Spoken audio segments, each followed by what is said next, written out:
Magnificat et exsulta et spes. Olá, meus irmãos, vamos para mais um podcast do Sistema São José Mergulhando em Águas Profundas. Nós estamos no quadro IVC na Sagrada Família. Lembrando que no podcast passado nós falamos sobre as provações e as tribulações com a Divina Misericórdia. E vamos dar continuidade então ao nosso itinerário na etapa do catecumenato. Lembrando que esse tema, pessoal, ele vai ser o último tema antes da gente ter esse recesso do meio do ano, tá? Então, a catequese nossa aqui do Santuário Basílica Sagrada Família, né, vai ter os encontros dessa sendo a última semana antes do recesso. E o tema dessa última semana será nada mais, nada menos que a Igreja Católica Apostólica Romana. Então, hoje o podcast é de suma importância para você que é católico e que muitas vezes não sabe falar muito sobre a igreja que você participa, né? Algumas coisas relacionadas à nossa igreja, né, primitiva, né? Quando as pessoas falam sobre patrística, né, o que seria isso? Como é essa questão da hierarquia, né? Essa questão da ordenação, de território, enfim, muitos assuntos aqui para você que é católico, tá bom? E lembrando que o evangelho é o evangelho de Mateus, capítulo 16, do 13 ao 19. Vocês vão perceber que esse evangelho, ele realmente nos leva a tratar desse assunto da igreja, porque vai dar num domingo do dia 30 de junho, que é o último dia do mês do Sagrado Coração, que virando para o dia seguinte, o dia 1º, já será o mês de julho, que é do preciosíssimo sangue de Jesus. Então veja, a gente sai do mês do Sagrado Coração e entra para o mês do preciosíssimo sangue. Então, nessa virada de mês, vamos falar sobre a Igreja Católica Apostólica Romana. E para tratar desse assunto, nós trouxemos o nosso convidado, que já se sente à vontade no nosso podcast, o nosso amigo e irmão Hermes. Tudo bem, Hermes? Ô, Charles, bom dia. Prazer estar aqui novamente contigo no nosso Sistema São José. Que benção, Hermes. Que bom que você mais uma vez aceitou o nosso convite. E é um tema grande, né, Hermes? Daria um curso, né? Charles, isso aqui é um desafio, porque é muita informação. A igreja é uma igreja de 2000 anos, né? Então, e não existe novidade. Qualquer coisa que se pensar e se falar, algum santo, algum doutor em alguma época da história já falou. Então, por mais que a gente tente elaborar, haver meditações, tudo já existe, tudo já foi pensado. Porque a igreja é completa, ela é plena, né? Que benção. Então, Hermes, já que o pessoal te conhece, você já é de casa, né? Vamos fazer a nossa oração para invocar o Espírito Santo, para ele nos conduzir. Afinal, ele é o Paráclito enviado em Pentecostes, onde, né, a missão da igreja começa, né, Hermes? Exatamente. Então vamos lá, em nome do Pai, do Filho e do Espírito Santo. Amém. Vinde Espírito Santo, vinde por meio da poderosa intercessão do Imaculado Coração de Maria, vossa amadíssima esposa. Vinde Espírito Santo, vinde por meio da poderosa intercessão do Imaculado Coração de Maria, vossa amadíssima esposa. Vinde Espírito Santo, vinde por meio da poderosa intercessão do Imaculado Coração de Maria, vossa amadíssima esposa. E vinde também, Espírito Santo, por meio da poderosa intercessão de São José, o nosso glorioso São José, que cuidou tão bem, com tanto amor e carinho, de vossa amadíssima esposa Maria e de vosso santíssimo Filho Jesus. Ave Maria, cheia de graça, o Senhor é convosco.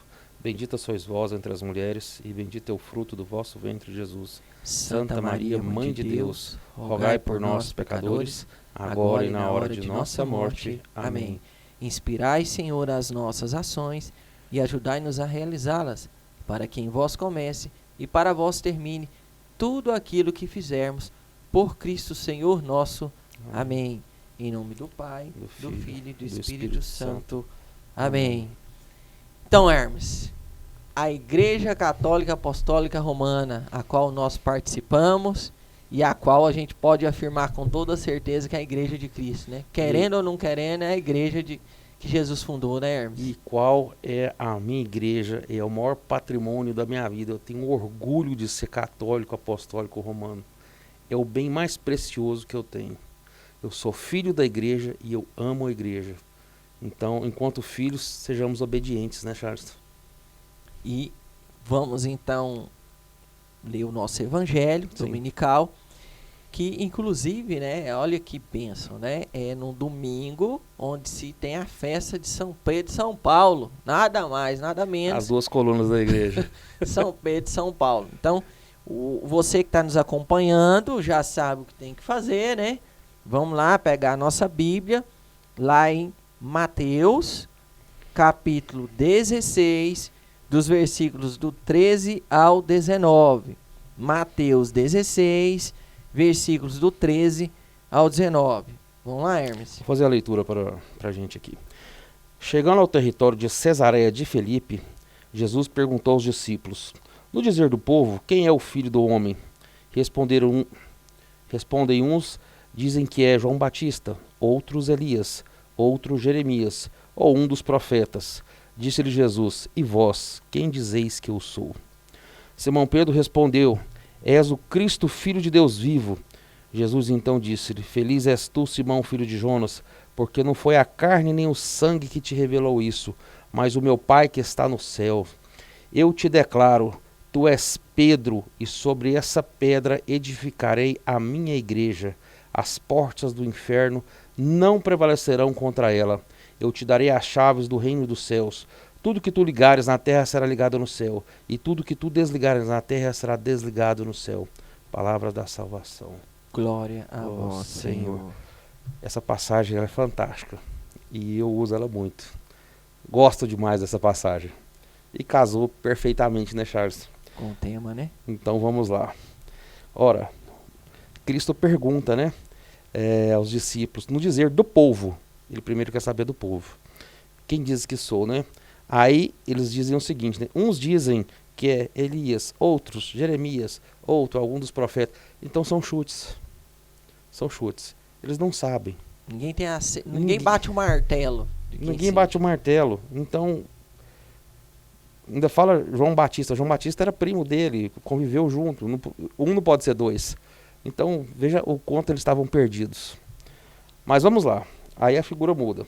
Aí Jesus quer saber a identidade dele pelos apóstolos, aqueles que andam com ele. Porque o povo andava em situações esporádicas, mas os apóstolos não.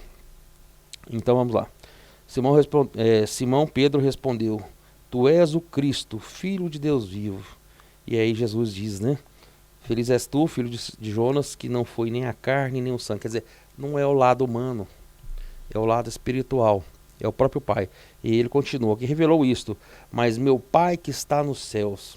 E aqui que entra o grande link com a nossa formação de hoje. Eu te declaro, quer dizer, isso é uma declaração formal de nosso Senhor Jesus Cristo. É uma afirmação. Ele diz: tu és Pedro, e sobre essa pedra edificarei a minha igreja. Minha, pronome pessoal possessivo. A igreja tem um dono, Charles, e ela chama, e o dono dessa igreja se chama Nosso Senhor Jesus Cristo. E aqui, ó, Pedro, tu és pedra. É muito acusado que Pedro é a tradução, na verdade, que é, na verdade, Cefas, né? É pedrinha. Não é pedrinha, é pedra. E também somos acusados que essa pedra é Cristo. Na verdade, Cristo deixou muito claro essa simbologia. Ele põe Pedro e põe pedra. Mas Pedro é aquele que se configura a Cristo. Porque Cristo é a pedra angular, né? O qual foi rejeitado e se tornou-se a pedra angular. Mas Cristo está sendo muito específico. Não tem como tirar essa expressão, o querer dele nessa frase. Pedro, tu és pedra, sobre ti. Está escrito, sobre ti edificarei a minha igreja. Quer dizer, a igreja tem dono. É o nosso Senhor Jesus Cristo. E aí ele continua. E as portas do inferno não prevalecerão contra ela. É uma promessa muito forte. Mas por que não prevalecerão? É possível o inimigo vencer a Cristo? Quem é maior? É Cristo. Então, por mais que o inimigo tente, esperneie e veja todo esse movimento que muitas vezes a gente vê por aí, jamais vai vencer. E a gente fica tentando, Charles, com o nosso lado humano, fica preocupado com a igreja, fica preocupado com o que a gente tem que fazer. A gente tem que fazer a nossa parte. mas a igreja tem dono. É ele que toma conta. E ele está prometendo aqui, as portas do inferno jamais prevalecerão contra ela. Então essa preocupação não é nossa. O que nós temos que fazer é o que nós temos que fazer. Eu, Hermes, enquanto catequista, enquanto pai de família, enquanto filho, enquanto cidadão, enquanto funcionário, enquanto trabalhador, né? Então, em todos os pontos que eu atinjo, que eu toco, eu tenho que ser cristão. O resto, Cristo vai fazer. A igreja é dele, e ele prometeu. E aqui continua: eu te darei as chaves do reino dos céus. Tudo que tu ligares na terra será ligado no céu, e tudo que tu desligares na terra será desligado no céu. Nossa, mas que autoridade, né? Igual a gente até, no podcast anterior que eu havia gravado, eu até comentei sobre isso. Por quê? O céu é onde está a Santíssima Trindade, onde está toda a milícia celeste, os anjos, os santos. Como é que um ser humano aqui na terra pode ter a chave de ligar alguma coisa no céu ou desligar? Ou no céu ou na terra? Cristo, será que quando ele fez isso ele sabia o que estava fazendo? Porque Pedro negou a Cristo 3 vezes. Não foi isso? Cristo, quando fala que ele vai, é necessário que ele pereça na mão, que ele sofra e pereça na mão dos doutores da lei, Pedro fala, não permitirei. Cristo já fala, afasta-te de mim, Satanás. Porque aquela vontade é igual está aqui, não é a carne nem o espírito. Né? Aquela era a carne e o espírito. Desculpa, a carne e o sangue. Mas, na verdade, Cristo sabia muito bem o que estava fazendo.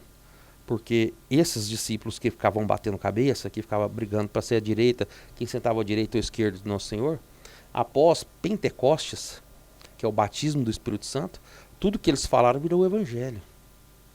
Então, Cristo sabia muito bem o que estava sendo feito. A igreja é dele. Então, por mais que a chave esteja com Pedro, e essa chave jamais foi tomada, essa chave está com Pedro e seus sucessores até hoje, então Cristo sabia muito bem o que estava fazendo. E é interessante, Charles, porque assim, fala, Pedro, tu és pedra. E isso daí, ele confirma isso lá em João 1,42, quando ele diz, no caso da ressurreição, quando ele diz, apacenta as minhas ovelhas, porque Pedro negou a Cristo 3 vezes. Então, ele chega para Pedro, Pedro, tu me amas? Apacenta minhas ovelhas. Pergunta novamente, Pedro, tu me amas? Apacenta. E na terceira vez, Pedro se entristece. Mas o que é apacentar? É conduzir ao pasto. Ora, conduzir ao pasto não é próprio do pastor. Isso é próprio do pastor. Quem é o bom pastor? O bom pastor é Cristo. Mas aí Cristo manda Pedro ser o bom pastor. Então olha a chave sendo entregue na mão dele, sendo confirmado lá em João 21,15. Então ele confirma isso por 3 vezes. Então Pedro apacenta as minhas ovelhas. Pedro, seja o pastor das minhas ovelhas. Assim como eu sou o bom pastor, você também seja o bom pastor. Você e os sucessores.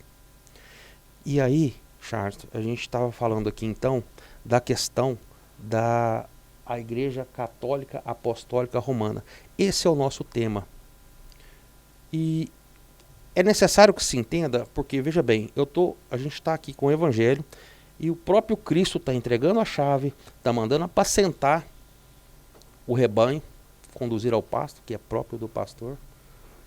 Então, logo em seguida, nós temos que entender o que aconteceu logo em seguida. Porque aqui a palavra de Deus cessa com João. Mas o que Cristo diz, né? Assim como o Pai me enviou, eu também vos envio a vós. Qual a lógica da salvação? Deus manda o Filho e o Filho manda a igreja. Quem é a igreja? Os apóstolos. Naquele momento, em João 20, Cristo está mandando o envio dos apóstolos, né? E ainda fala, aqueles que perdoaram os pecados serão perdoados e os que retiveres lhes serão retidos. Outra autoridade imensa. Ali que fala de chave e ali já fala de perdoar pecados ou reter pecados. Obviamente que quando o sacerdote faz isso hoje em dia, não por poder dele, ele é o ministro. Quem tem o poder do perdão ou da retenção é o próprio Cristo. Mas ele precisa do ministro naquele momento. Então, veja bem, dá-se a impressão muitas vezes você estava falando, né? Para que os nossos catequistas e todos os nossos ouvintes, né? Que estão conosco junto no Sistema São José, possam ter, conhecer a igreja, ter argumentos para quando forem questionados, mais isso, mais e aquilo.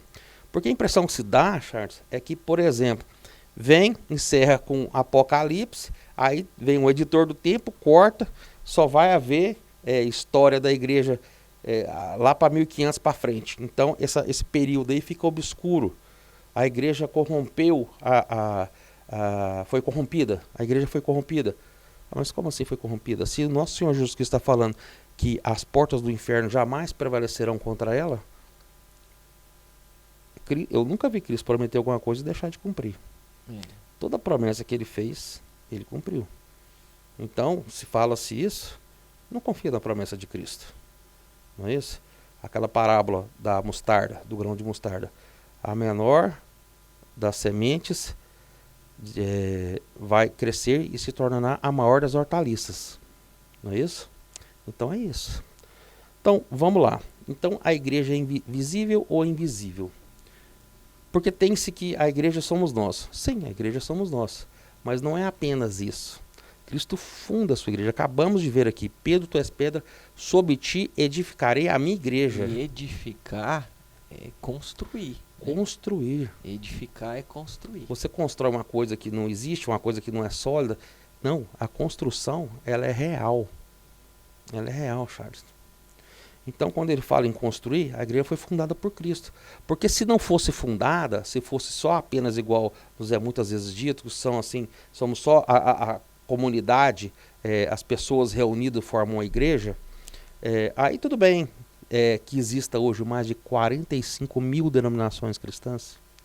Aí tudo bem que não precisa de objetos materiais, igual nós temos o altar. O altar está presente desde de Noé na Bíblia. O primeiro altar foi feito por Noé, Abraão, Moisés, a quantidade de altares que são feitos. Então está em todo o Antigo Testamento. Altar é o quê? Local do sacrifício. Ora, local do sacrifício, quem temos somos nós. É a Santa Mesa onde é feito o sacrifício de Cristo. Não é isso? Então, e outra coisa, se não é visível, então não precisa nem de ir ao templo. Hoje em dia a gente vê muito isso, né? Os desigrejados, né? Eles brigam com as denominações deles e passam a ter oração em casa. Como se a casa de Deus não fosse importante. Então, não é assim que a Santa Igreja nos diz, né? Se você pegar o nome igreja, ela do latim, ela quer dizer assembleia. Mas do grego, ela quer dizer convocação. Então, veja bem, é uma instituição feita exatamente pelo próprio Jesus Cristo. E ela é sólida. Ela tem papa, bispos, presbíteros, diáconos. Então ela é física, não há de se falar. Basta pegar a história de Israel. Como é que era a história de Israel? Começa lá com Abraão, aí seu filho Isaac, seu filho Jacó. Então Abraão, Isaac, Jacó. De Jacó vem as 12 tribos, não é isso? Isso. Com as 12 tribos vem, logo após ela vem Moisés, que é o grande unificador. Tira o povo do Egito e vai levando para a Terra Santa. Ele não entra lá, mas Josué termina de conduzir o povo de Deus. Logo após Josué, aí vem o tempo dos juízes, que também vão conduzindo. Depois o tempo dos profetas. Vem Samuel, que unge Saul. Saul perde a graça de Deus, Samuel unge rei Davi. E após ele, rei Salomão, o mais próspero, o mais sábio de todos os reis. Depois dele, vem Roboão, com a tribo de Judá. O reino de Israel dividido em dois, reino do norte e reino do sul. Judá da origem aos judeus, duas tribos. Reino do sul, Israel com Jeroboão. Israel da origem aos israelitas. Então, a história, por mais que o povo fosse um povo cabeçudo que se perdesse, Deus estava sempre ali conduzindo. Ele enviava profetas, enviava reis, enviava juízes. Então Deus não abandona os seus. Então, a igreja ela está presente sempre. Deus é um Deus zeloso. Ele cuida do seu povo. Se a gente pegar no Novo Testamento, vem Cristo e os 12 apóstolos dão continuidade. No Novo Testamento em si, Charles, não tem ninguém no Novo Testamento que está fora da união com a igreja. O Novo Testamento, todos estão juntos e ligados. Então, o que a gente queria passar para vocês, eu queria falar um pouco de patrística. O que é a patrística? A patrística é os escritos documentados, sabe? São 48 volumes dessa grossura, com as cartas e documentos dos primeiros bispos, dos primeiros teólogos, dos primeiros cristãos. Então, esses que viveram, quando cessa Apocalipse de São João, que é o último apóstolo a morrer, a história continua. Cristo prometeu, a porta do inferno jamais prevalecerá sobre ela, não é isso? Isso. Então, a igreja continua e ela vai crescendo frondosamente, assim como a hortaliça do grão de mostarda que vai crescendo. Ela sempre vai crescendo. Então, Hermes, para você entrar na patrística, né? Você citou um pouquinho, trouxe um pouquinho da nossa história, né? Antes de Jesus Cristo, porque não tem como a gente não trazer lá do Antigo Testamento, que é uma prefiguração da igreja, né? Exatamente. A igreja a preparação. É uma prefiguração, ou seja, uma preparação para que Cristo fundasse a igreja. Tanto que 12 tribos, 12 apóstolos. Exatamente. E aí me veio aqui uma inspiração. Olha esse trechinho aqui, ó. Quando ele fala assim, olha, no sentido de qual é o momento que Jesus fala, né, que daria a chave para Pedro, que ele seria a pedra. Foi quando ele dá a resposta que ele era o Cristo. Então, pensa comigo. Tudo no Antigo Testamento era vinculado às promessas de Deus ao seu povo escolhido. Exato. E tudo que Deus prometeu, ele cumpriu para o povo, e as promessas que ele fez ainda duram. O povo de Deus. Só que quando veio Cristo, qual foi o grande problema do povo escolhido de Deus, dos judeus? De não crer que Jesus era o Cristo. Então, peraí. Como eu posso fundar a minha igreja com aqueles que não creem que esse é meu filho? Então, quando ele pergunta para Pedro, que traz uma resposta que não é dele, aí você mesmo falou, não é da carne e sangue. A resposta de Pedro foi por uma revelação do Pai. Ó, vocês aqui, que é o povo, meu povo, que não acredita que Jesus é meu filho, essa resposta aqui de Pedro vai dizer para vocês que ele é o Cristo. Então, como ele está afirmando que Jesus é o Cristo, revelado por mim, é daqui que vai sair a igreja.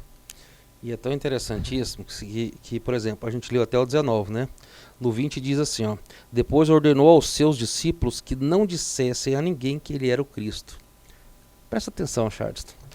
Cristo não falava sempre em parábolas, mas ao povo ele não explicava, mas aos apóstolos, sim.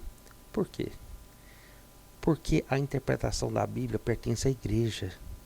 A interpretação da palavra de Deus, ela pertence à igreja. Os apóstolos são a igreja, a base e fundamento da igreja. Segunda Pedro ainda nos diz, né? Nenhuma profecia é de livre interpretação. Cabe à Santa Igreja Católica Apostólica Romana a interpretação. Por isso que ele se dizia Cristo, falava para não fale isso para os outros. Dizia uma parábola e explicava ela para os apóstolos, mas era para os apóstolos, porque a explicação tem que vir da igreja, a interpretação segura tem que vir da igreja. Senão, Charles, cai aquelas mais de 45 mil denominações cristãs que hoje existem. Tem gente que fala que pode chegar a 60 mil. É um número muito grande. Então, veja o tamanho da confusão. Entende? Tem que haver uma fonte segura. Cristo é muito reto. Eu sou o caminho, a verdade e a vida. E aí, como a gente vai entrar nessa questão dos sucessores dos apóstolos, né? Exatamente. Para a gente começar a entrar na patrística do início ali da igreja, o pessoal tem que entender primeiramente por que esse nome. Igreja Católica Apostólica Romana. Eu vou entrar nisso aqui, mas primeiro eu quero entrar na patrística para a gente dar o fundamento. Porque parece, igual eu te falei, parece que tem um apagão, né? Acabou aqui o apocalipse e aí não se fala da história da igreja, vai aparecer mais lá para frente. Não é verdade. Extremamente bem documentado, Charles. Cada livro desse tamanho. Os padres da igreja escrevendo 48 livros. Então veja bem, o primeiro que eu quero falar é Santo Inácio de Antioquia. Eu trouxe até o livro dele. Esse aqui são as cartas que ele escreveu para as 7 igrejas, quando ele estava indo sofrer o martírio. Ele foi martirizado no Coliseu. Mas quem é Santo Inácio de Antioquia? Ele era bispo de Antioquia. Coliseu, só lembrando, é onde? Lá Só em pra Roma, hora né? que você Em Roma. Em Roma. Então guarda aí. Então, ele era bispo de Antioquia, na Síria. Ele foi escolhido por quem? Santo Inácio de Antioquia, ele foi escolhido direto por São Pedro Apóstolo. Ele era discípulo direto, ele era discípulo de São João, de São João, o apóstolo João. Apóstolo João, São João. Ele foi bispo do ano 68 ao ano 107. Ele conheceu Pedro, Paulo, Filipe, João. Ele é escolhido por Pedro e ele é discípulo de São João. Ele nasceu no ano 30, quando Cristo ainda estava vivo. Inclusive, iniciando a sua messe, né? Foi dos 30 aos 33. Então, vamos ver o que esse bispo, Santo Inácio, o bispo de Antioquia, o que é que ele aprendeu diretamente de São Pedro e de São João. E andando com os apóstolos, Paulo, Filipe. Presta atenção. Ele diz, escrevendo as cartas às 7 igrejas: segui o bispo vós todos, como Jesus Cristo ao Pai. Nós temos que seguir ao bispo como Jesus Cristo seguiu o Pai. Como é que Jesus Cristo seguiu ao Pai? Será que ele foi fiel, obediente até a morte e morte em cruz, não é isso? Então é assim que a gente tem que seguir o bispo. Quem está falando isso é Santo Inácio de Antioquia. Segui também ao presbítero como aos apóstolos. Aqui é o sacerdote.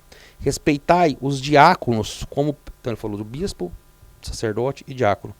Respeitai os diáconos como preceito de Deus. Ninguém ouse, do verbo ousar, de ousadia.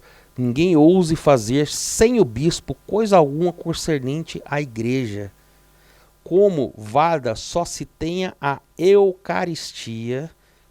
Que ano que ele foi bispo? De 68 a 107, né? Já tinha. Então vamos lá, vamos continuar aqui. Como válida só se tem a Eucaristia celebrada sob a presidência do bispo ou de um delegado seu. E aí, continua. A comunidade se reúne onde estiver o bispo. E aqui vem um negocinho muito interessante, antes. E onde está Jesus Cristo, está a Igreja Católica. Que ano que ele era bispo? De 68 a 107. Ele foi o primeiro a usar a expressão Igreja Católica. Aonde está? Aonde está Jesus Cristo, está a Igreja Católica. Do bispo ele diz o seguinte, a comunidade se reúne onde estiver o bispo. Certo. Então, a celebração tem que ser pelo bispo, né? Porque que ele diz o seguinte, ninguém ouse fazer sem o bispo coisa alguma concernente à igreja. Então, vai ter celebração, é concernente à igreja, tem que ter o bispo. Só é válida e só se tenha como válida a Eucaristia celebrada pela presidência do bispo, alguém que ele delegou, ou alguém que ele delegou. Ou seja, se nessa celebração se fala da Eucaristia, que é o próprio Cristo, isso. Onde está o Cristo, está a Igreja Católica. Igreja Católica. A expressão é Igreja Católica. Sem a união do bispo, não é lícito batizar, nem celebrar a Eucaristia. Olha aí. E ele falando, só o que tiver a sua aprovação será do agrado de Deus, e assim será firme e seguro o que fizerdes. Firme e seguro. Aí ele escreve uma carta aos herminenses, a igreja de Esmírnia. Ele diga, sigam todos ao bispo. Você vai ver sempre que é união. Na igreja católica não tem divisão, ela é una. Então vamos lá. Sigam todos os bispos como Jesus Cristo ao Pai. Esse aqui é a repetição dele, porque ele escreve para Roma, ele escreve também para Esmirna, e aí vai indo. Sempre com essa pedagogia aí. Exatamente. Aí ele fala, por legítimo só se tenha tão somente a Eucaristia feita sob a presidência do bispo. E ainda reafirmando, né? Aí em outro trecho ele diz o seguinte, esforçai-vos por fazer tudo na harmonia de Deus, sob a presidência do bispo, em lugar de Deus. presidência do bispo em lugar de Deus. Ou seja, E dos presbíteros do colégio dos apóstolos e dos diáconos. O que é o colégio dos apóstolos? São os sucessores dos apóstolos. É os apóstolos e seus sucessores. Porque como é que funciona? Morre o último apóstolo. O que vem depois? São apóstolos? Não. Aí o que eles nomeiam são bispos. Santo Inácio de Antioquia, ele foi nomeado por Pedro, ele era discípulo de São João e ele era bispo, ele não era apóstolo. Então, cessou. O que é apóstolo? Apóstolo é aquele que é escolhido diretamente por Cristo. Por isso que São Paulo é apóstolo, ele foi escolhido por Cristo. Mesmo após a morte. Mas ele foi escolhido por ele. Entendeu? Então não há de se falar em apóstolo nas atualidades, entendi. né? Entendeu? Então vamos lá. Aí ele estava indo ser martirizado no Coliseu. Coliseu é onde os cristãos eram mortos, né? Olha que impressionante. Ele está sendo levado para Roma e lá ele vai escrever nas cartas, né? E ele diz o seguinte: deixar-me ser comida para as feras, pelas quais me é possível encontrar com Deus. Isso aqui é belíssimo. Sou trigo de Deus e sou moído pelos dentes das feras, para encontrar-me como pão puro de Cristo. A comparação com a Eucaristia. Olha o que ele fala: acariciai antes as feras, para que se torne meu túmulo e não deixe sobrar nada no meu corpo, para que minha morte não se torne peso para ninguém. Então, de fato, serei discípulo de Jesus Cristo, quando o mundo nem mais vir meu corpo. Ele ainda diz: suplico-vos, não vos transformeis em benevolência inoportuna para mim. Você sabe o que quer dizer isso? Ele fala assim: gente, eu estou indo ser martirizado, não me salva não, eu quero ser comido. Isso são os mártires, a beleza da igreja. Isso aqui é um bispo de Antioquia. Dá vida. Gente, não salva. Inclusive ele fala: acariciai antes as feras. Acariciai, Charleston, as feras, para que ele seja. Em outro pedaço ele fala, se as feras, porque tinha alguns momentos que as feras não atacavam. Ele fala assim: se elas não me atacar, eu vou atiçar elas. Em outro pedaço da carta. É a busca por ser um mártir, por amor à Santa Igreja. Por isso que eu falei, eu amo a igreja, eu sou filho da igreja. Imagine esses aqui. Eu não amo nada perto desses caras. Eu não quero que nenhuma fera me come. Mas os caras não tinham essa. Escuta essa daqui então.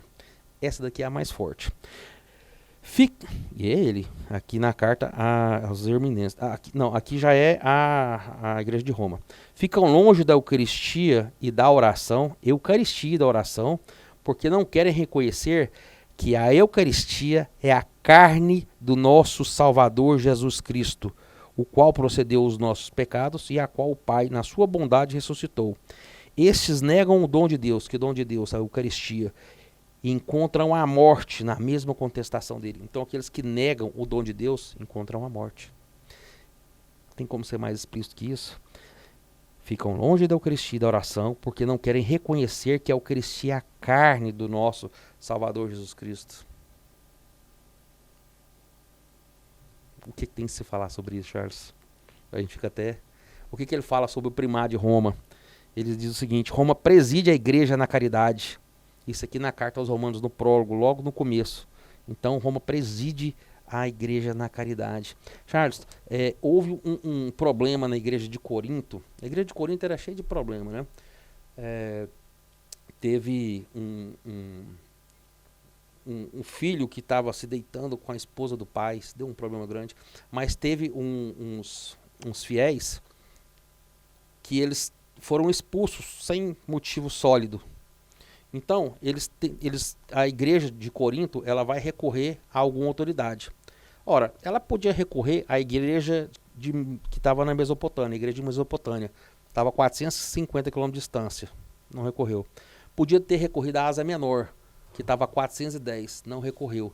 Podia ter recorrido ao apóstolo São João, que estava vivo. Isso aqui é no 80, ele morreu no ano 99, quase 20 anos depois. Eles não recorreram ao apóstolo São João. Você sabe a quem eles recorreram? Eles recorreram a Roma. O quarto Papa de Roma, Clemente, estava a 1.500 km de distância. Mais de 2 semanas de caminhada. Eles respeitam a autoridade. E Clemente, ele recebe essa indagação e ele escreve uma epístola. Epístola de Clemente à igreja de Corinto. E ele diz, vocês precisam seguir isso que estou dizendo, quer dizer, a autoridade do Papa. Ou seja, depois de Santo Inácio de Antioquia, teve mais... Não, esse daqui... não, tá. Isso aqui é a igreja de Corinto. É um problema que houve na igreja de Corinto. E ela vai ter que resolver esse problema. Ela podia pegar na Mesopotâmia, 450 quilômetros. Na Ásia Menor, 410. O apóstolo São João, que era apóstolo. Mas não, ela recorre a Roma. Ao Papa Clemente, o quarto Papa da igreja. Pois é, ele veio depois de Santo Inácio? Aqui é o ano 80, não? O Santo Inácio é o quê? De 68 a 107. Ah, tá, entendi. Entendeu? Mas só que o Santo Inácio Era era Antioquia, a igreja de Antioquia, e a gente está falando da igreja de Corinto. Tinha sido intitulado como bispo, né? Assim Sim. como Santo Inácio, teve outros também que foram aqui não estou falando de um bispo específico, estou falando da igreja de Corinto. Tá? Mas com certeza foi o bispo de Corinto que fez essa solicitação. Aí o que acontece? O Papa, ele diz, né? Vocês precisam seguir o que estou dizendo. Eu até tenho a epístola que ele escreveu. Ela é grande, ela tem umas 4 páginas, ela é bem complexa. E esse Papa é aquele mesmo que ele já diz o seguinte, não é possível rebatizar cristãos. Já o quarto Papa já fala que não tem rebatismo, quer dizer, Efésios 4:5. Há um só Deus, há uma só fé, há um só batismo. O que é batismo? Não é você ser criatura de Deus e passar a ser filho, receber a filiação divina? Você pode ser filho de Deus e depois tornar filho de Deus de novo? Não. Então você não pode ser rebatizado. E o que a gente vê hoje em dia? Rebatismo, não é isso? Desconsidera, né? Pois é, aí tá errado. Então vamos lá. Se a gente pegar os apóstolos, né? Tiago, o apóstolo Tiago, ele era bispo de Jerusalém. Pedro e João, esses 3 eles tinham 70 discípulos, porque eles iam ensinando e ia para frente, né? Então a igreja vai crescendo. Todas as cidades, as grandes cidades, elas tinham bispos, presbíteros, e diáconos. Então existia essa estrutura visível. Essa hierarquia, né? Essa hierarquia. Então, a patrística é essa coleção segura que a gente tem dos santos padres, dos primeiros cristãos. É base segura. Vamos citar outro. Citei o próprio Santo Inácio, né? Vamos pegar outro. Eusébio de Cesareia. Eusébio de Cesareia no ano 265. Ele era um historiador. Ele escreveu um livro, História Eclesiástica. Pô, acabamos de falar o que é a igreja, né? Eclésia, né? Ou seja, História Eclesiástica é história da igreja. Esse livro foi escrito no ano 311. Ele nasceu em 265. Ele era... Todo historiador ele busca fonte primária, né, para estudo. A fonte primária dele foi a Biblioteca da Palestina, fonte primária. O que ele diz? Ele diz que Lino sucedeu Pedro após seu martírio. Então o primeiro Papa é Pedro, o segundo é Lino. E Lino é interessante, Lino é citado em 2 Timóteo 4:21, né? Lino é citado no Novo Testamento. Então, Irineu de Lyon, no ano 150, 115 anos antes de Eusébio de Cesareia, diz: após ter fundado e edificado a igreja, os apóstolos entregaram a Lino o munus episcopal, quer dizer, episcopal é bispo, atribuição de bispo. Bispo de quê? De Roma. Qual o maior cargo da igreja? É bispo. Mas e o Papa? O Papa é bispo de Roma. Então ele diz, né, após ter fundado e edificado a igreja, os apóstolos entregaram a Lino o munus episcopal, confirmando o que Eusébio falou.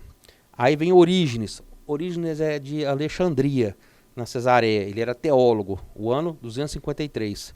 E, olha o que ele escreveu.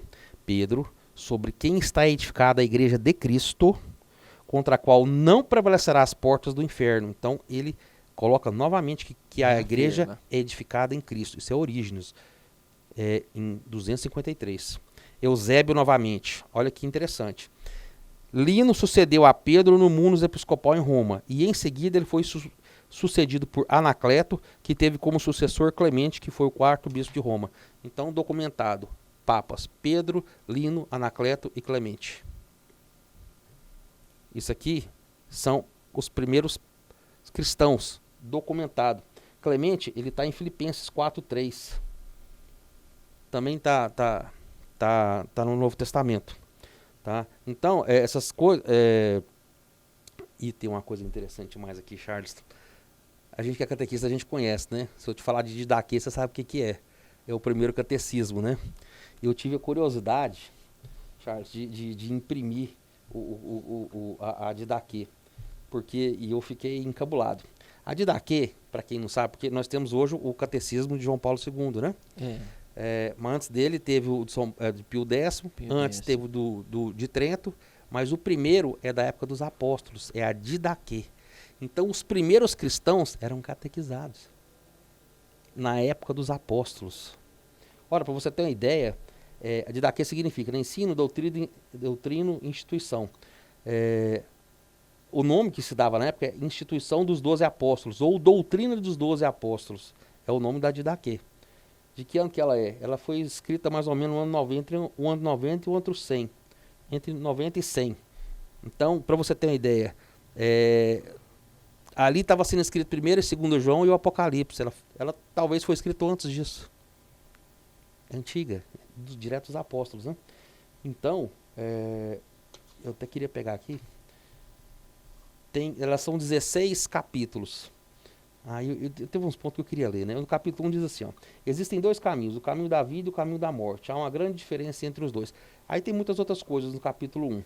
Mas no capítulo 2, Charles, tem uma coisa que eu fiquei apaixonado. Olha aqui que vem da época dos apóstolos. No capítulo 2 diz: não mate a criança no seio de sua mãe, nem depois que ela tenha nascido.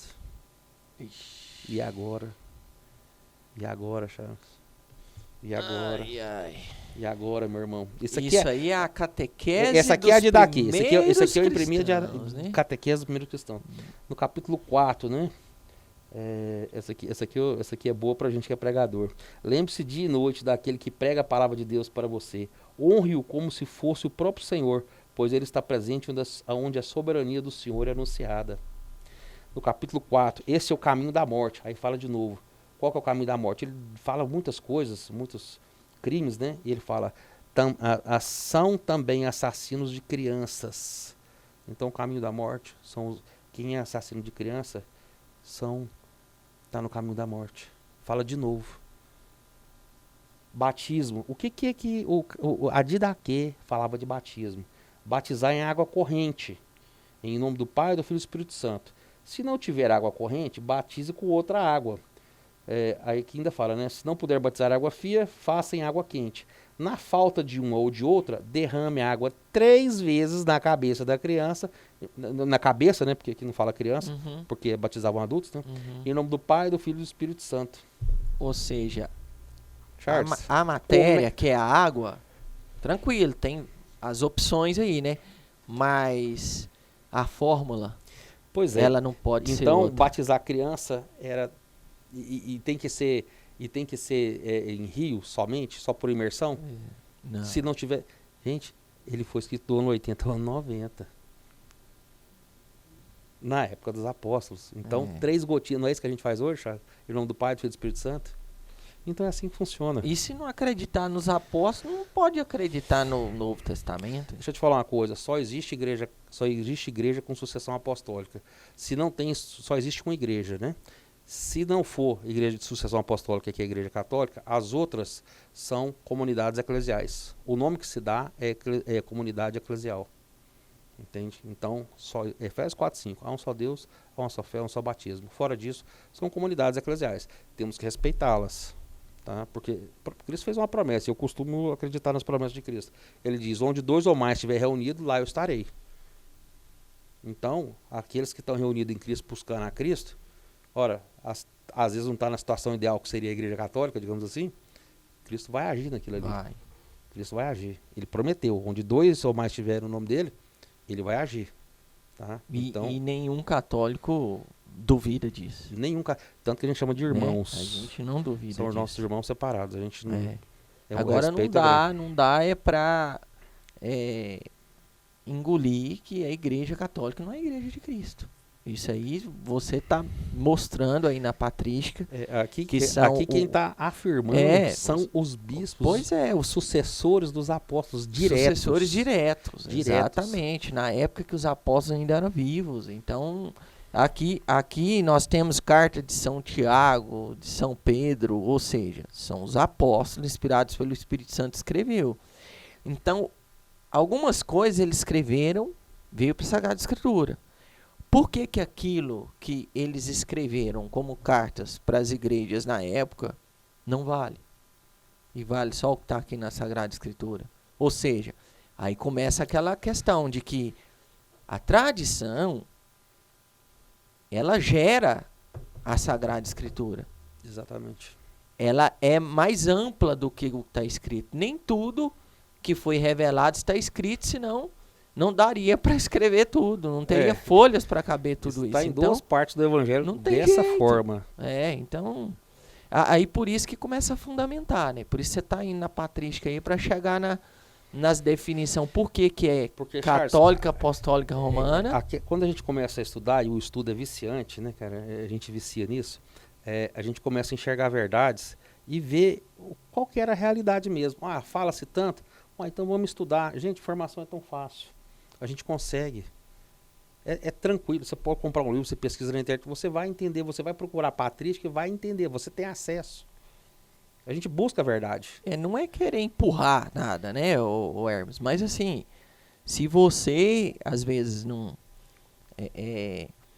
é católico porque tem um conhecimento raso ou porque, de alguma forma, uma pessoa ou outra te decepcionou, uma situação ou outra que você não concorda, que tem a ver com pessoas, que não é a igreja não é uma pessoa específica. É Cristo, mas é perfeito. Mas as pessoas que fazem parte da igreja de Cristo somos nós, pecadores. Então, vai ter falhas. Mas essas falhas, Cristo já disse, não vão ser suficientes para derrubar a igreja dele. Então, estuda um pouquinho lá atrás o que vem da história da igreja, para ver se realmente é o que te falaram, para ver se realmente é o que você tem como rotulação. Veja bem, Charles, o que é muito falado é a igreja primitiva, não é isso? Temos que voltar a ser a igreja primitiva. Os primeiros. Charles, é assustador o quanto a igreja católica apostólica de hoje, 2024, é a igreja primitiva. Nós acabamos de falar de batismo, com 3 gotas, em nome do Pai e do Espírito Santo. Tudo que está sendo falado aqui é o que a gente faz hoje. Ainda vou falar mais algumas coisas. Então, a igreja católica é a igreja primitiva, não tem nada. A revelação está aqui, morre com São João. As cartas, igual a gente está lendo aqui da patrística, elas não são revelações novas. Aqui é só confirmação. Está confirmando. O que os apóstolos, quando eles escreveram, o que eles viveram, o que era? Olha aqui. Então, se afasta da oração e da Eucaristia aqueles que não reconhecem que a Eucaristia é a carne do nosso Salvador. Olha o que está escrito. Não é? Vamos para frente. Aqui, Charles, aí tem a igreja de Esmirna, nomezinho difícil, né? Lá, o bispo era Policarpo, bem conhecido, Policarpo.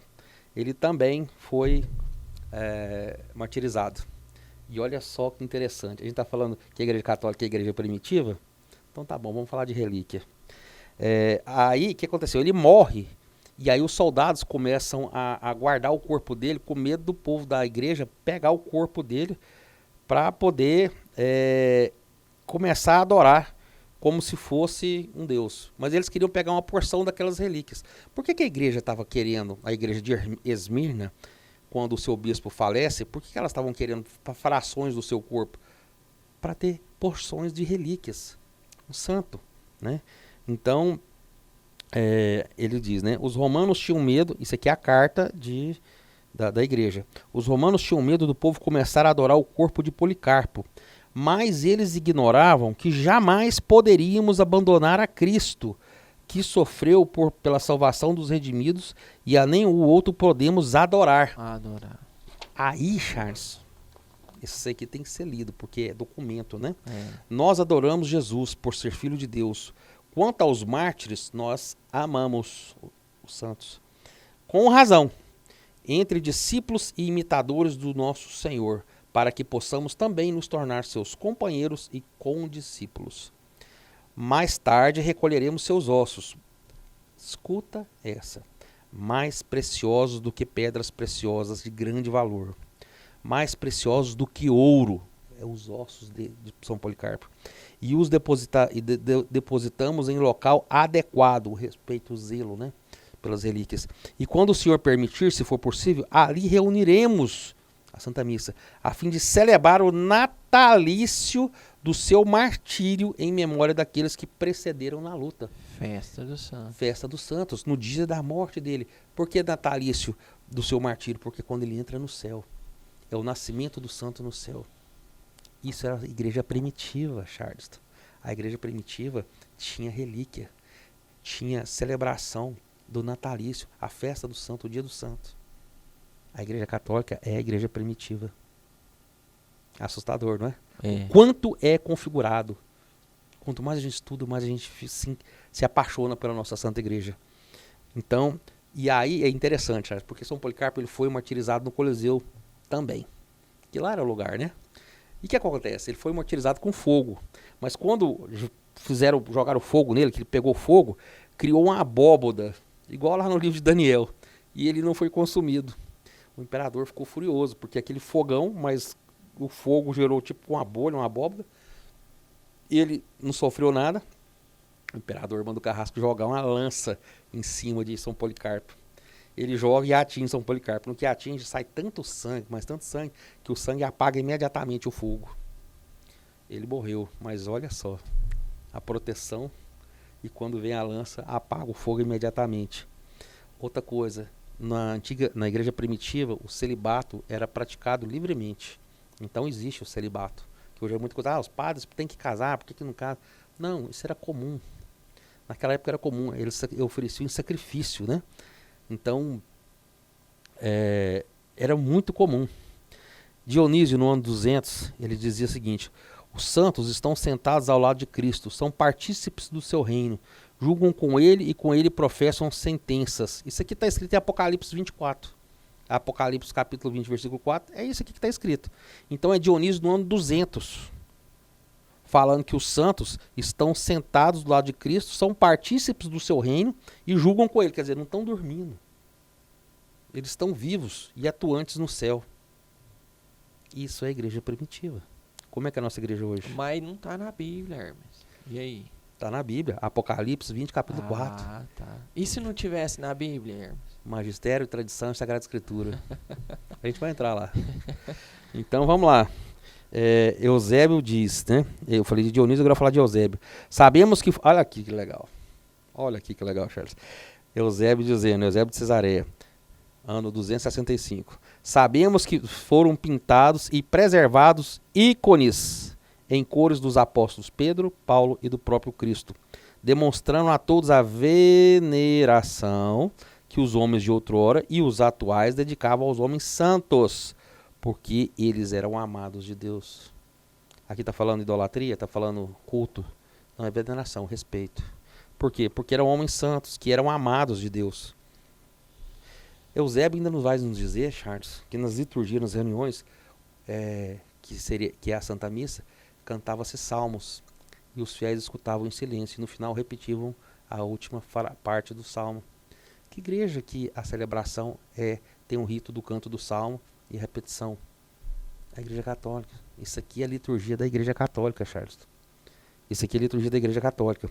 Então, e a igreja ela é visível, ela tem sínodos, ela tem, por exemplo, quando havia um sínodo, uma reunião, aquilo era definido com o Papa junto com os bispos, e aquilo que era definido, definia-se para o mundo todo. Então, aquilo que a gente viu de natalício do seu martírio, ou seja, a celebração das festas dos santos, quando era definido em um sínodo, em um encontro ecumênico, em uma assembleia, aquilo valia para o mundo todo. Aonde tinha igreja católica, aquela data valia. Então a igreja é una. Católico, ou seja, o mundo todo. O mundo todo e una. Universal. Universal. Católico vem do grego, universal. Universal. Né? Então era tudo a mesma coisa. Os bispos eram escolhidos por eleição e os sacerdotes eram ordenados pelo bispo, pela unção com a mão. Como é que é hoje? Não é assim? Ordenação. Então, e aí que é a grande acusação que sofremos? Que quando veio o imperador Constantino, aí ele macula a igreja, porque o poder do Estado mandando sobre a igreja. E aí se perde a igreja se desvincula da real fé de Cristo. Bom, vamos entender.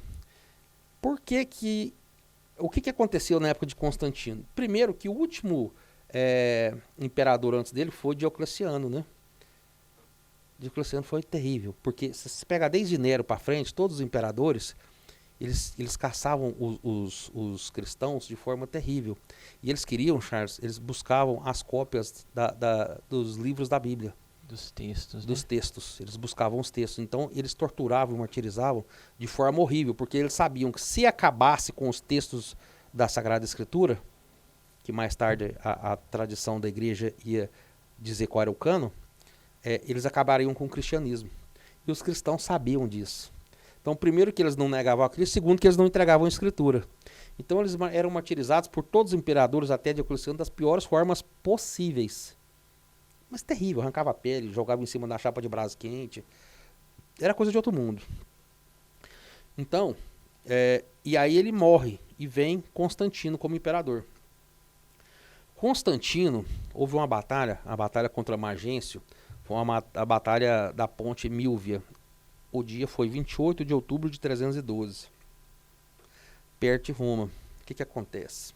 O que é a virada da chave com Constantino? Por que Constantino entra na história? Ele, um dia antes da batalha, ele sonha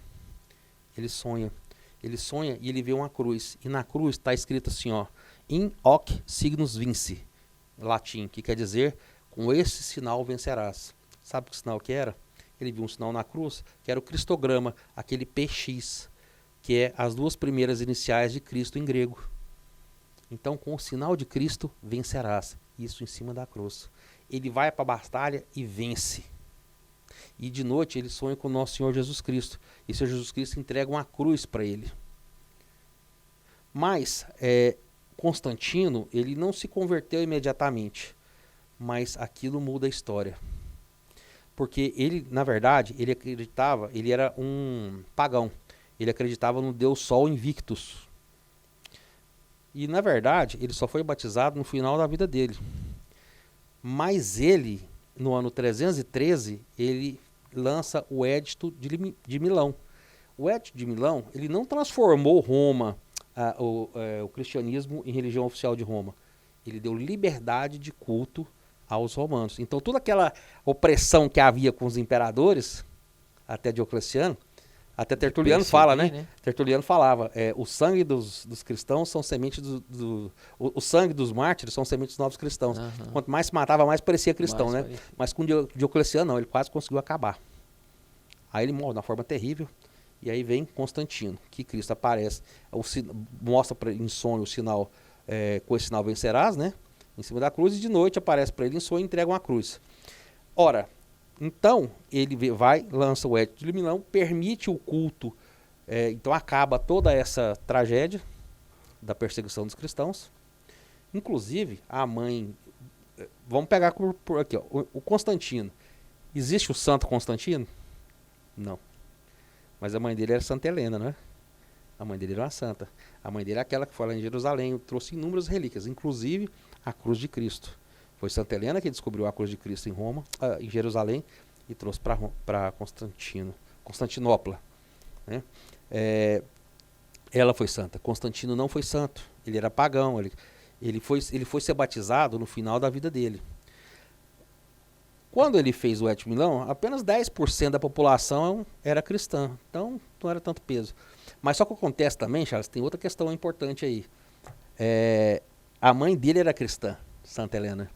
Então, por decreto, os cristãos tinham que ser mortos e martirizados, não era? Ele não podia fazer isso com a mãe. Então, ele não podia fazer isso com a mãe, e Cristo aparece ele em sonho, ainda dá o sinal, né? Com esse sinal vencerás. Então a chave mudou. Não tinha como não mudar. Não é isso? Agora, quem de verdade colocou como religião oficial não é Constantino. É o imperador Teodósio, no ano 390. O Constantino já tinha morrido há 40 anos. Constantino só permitiu que voltasse a ter Só permitiu. Inclusive, só foi batizado no final da vida. Reuniões. Entendeu? Que são as assembleias, as missas. Então, né? Teodósio, no ano 390, facinho de pesquisar na internet, foi ele que se tornou o cristianismo religião oficial. Então, isso é bem interessante, né? Hoje, Roma tem 800 igrejas. Imagina como é que funciona Roma hoje, né? 800 igrejas católicas. Então, Charles, Cristo ele não morre na cruz porque foi prazeroso. Esse foi a maior dor que um ser humano já sentiu aqui na face da terra. E ao maior eu te amo que já foi dado. Né? Aquele que como é que é a passagem? Aquele que ama dá a morte pelos seus amigos, não, o maior amor, né? Da vida, né? Dá a vida pelos seus amigos. Cristo deu a vida por nós, pela nossa salvação. Mas por que ele fez isso? Pela nossa salvação e para a fundação da igreja dele. Foi difícil, foi complicado para Cristo. Então, qual que é a assinatura da igreja de Cristo? São 4. Una, santa, católica e apostólica. Então vamos lá, a unidade. São João 10,16. Aqui é legal, Charles, aqui eu gosto. Tenho ainda outras ovelhas que não são desse aprisco. Aquele dia a gente falou o que era aprisco, né? Aprisco é onde é recolhido as ovelhas, o rebanho no final do dia, naquele curral. Geralmente era uma caverna, então as ovelhas entravam dentro daquela caverna, por fora tinha cerca. Então é como que o aprisco abraçasse elas à noite, era um lugar seguro, onde elas repousavam na segurança da Santa Igreja. Tenho ainda outras ovelhas que não são desse aprisco. Está falando da igreja. Preciso conduzi-las também e ouvirão a minha voz e haverá um só rebanho, um só pastor. Então Cristo está dizendo que precisa conduzir elas. Aí vem aquela questãozinha que eu te falei, eu nunca vi Cristo fazer uma promessa e não cumprir. Exatamente. O que ele prometeu aqui? Preciso conduzi-las também e a promessa, ouvirão a minha voz e haverá um só rebanho e um só pastor. O mundo voltará a ser inteiramente católico. Era Bandal. Entende? Então aqui é a unidade. Vamos na santidade. São João 17:17. Santifica-os pela verdade. A tua palavra é a verdade. Como tu me enviaste ao mundo, também eu os enviei ao mundo. Santifica-me por eles, para que também eles sejam santificados pela verdade. Ora, no Antigo Testamento, o que é que diz o próprio Deus? Sede santo, porque o seu Deus é santo. E no Novo, Cristo diz, sede perfeito, porque eu sou perfeito. O que é perfeito? É a santidade. Então, mas Hermes, como é que eu vou ser santo se Cristo é Deus? Como é que eu vou ser santo igual a Cristo? Como é que é possível ser santo igual a Cristo? Ué, então, peraí, o que você vai fazer? Você vai ficar de braço cruzado? Isso é um mandamento de Cristo. Ele não está falando assim, se não estiver fazendo nada, se você estiver ocupado, se já estiver maratonado na Netflix no domingo, se sobrar um tempinho para mim, seja santo, seja perfeito, porque eu sou perfeito. Não, isso é um mandamento. É para fazer. E o catecismo fala que todo homem é capaz de Deus. Aí o que acontece, Charles? O problema é que na nossa carne isso é impossível. Mas é pela graça. Então, sem mim nada podeis fazer. Então, a santidade, a gente tem que ter a ascese, o nosso esforço humano. O que você faz? Não consigo ser santo igual a Cristo, porque ele é Deus. Tá bom, mas o que você está fazendo para ser santo? Você cruza o braço? Fala, não existe santidade, não vou buscar santidade. A gente escuta muito isso por aí, né? A gente escuta muito isso. Mas Cristo está mandando. Mas a sua carne não te deixa ser santo na plenitude. Mas a graça, ela te complementa. É Deus que vai nos levar. Sem mim nada podeis fazer. Então é necessária a santidade. E por que a igreja tem que ser santa? Porque a igreja, a igreja é o corpo místico de Cristo. Qual Cristo é a cabeça e nós somos os membros. Se a igreja é o corpo de místico, ela não é santa? Se a igreja não é o corpo místico de Cristo, ela não é santa? Porque Cristo é santíssimo. Então, vai ter a cabeça santa e o corpo exatamente. não então santo. Ela é una, que é uma só, e ela é santa, porque ela é o corpo místico de Cristo. Então não há de se falar vir um iluminado 1500 anos depois para santificar aquilo que já é puro. Entende? E quando eu falei de todo homem é capaz de Deus, não é no sentido de que nós já somos santos. A capacidade quando em potência. Deus nos dá tudo aquilo que precisamos para alcançar essa santidade. É por Ele, não é por nós. Pois é. E aí entra a quarta assinatura, que é a catolicidade. Católico vem do grego, quer dizer universal. Tudo, né? São Mateus 24:14. Esse evangelho do reino será pregado pelo mundo inteiro para servir de testemunho a todas as nações, até o final dos tempos. Aí São Marcos arrebenta, no 16:15, ele vem e diz, ide por todo o mundo e pregar o evangelho a toda criatura. Charles, é necessário que Cristo seja conhecido em todo mundo. Sabe por quê? Cristo só vai voltar depois que isso aqui se cumprir. A hora que Cristo for conhecido no mundo inteiro, aí é o retorno de Cristo. Nós estamos perto disso, né? Cristo já é conhecido. Ainda falta, tem muitos irmãozinhos ainda que está faltando conhecer. Mas a gente pega, por exemplo, por causa dos muçulmanos, né, as conversões que estão vindo em massa. Até judeus está acontecendo isso.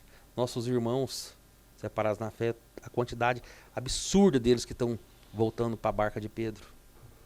E para quem acompanha Garabandal sobre a iluminação da consciência, tem essa convicção de que, por mais que tenha internet, por mais que tenha muitas pessoas falando de Cristo, sempre vai ter alguma alma que não ouviu falar dele ainda.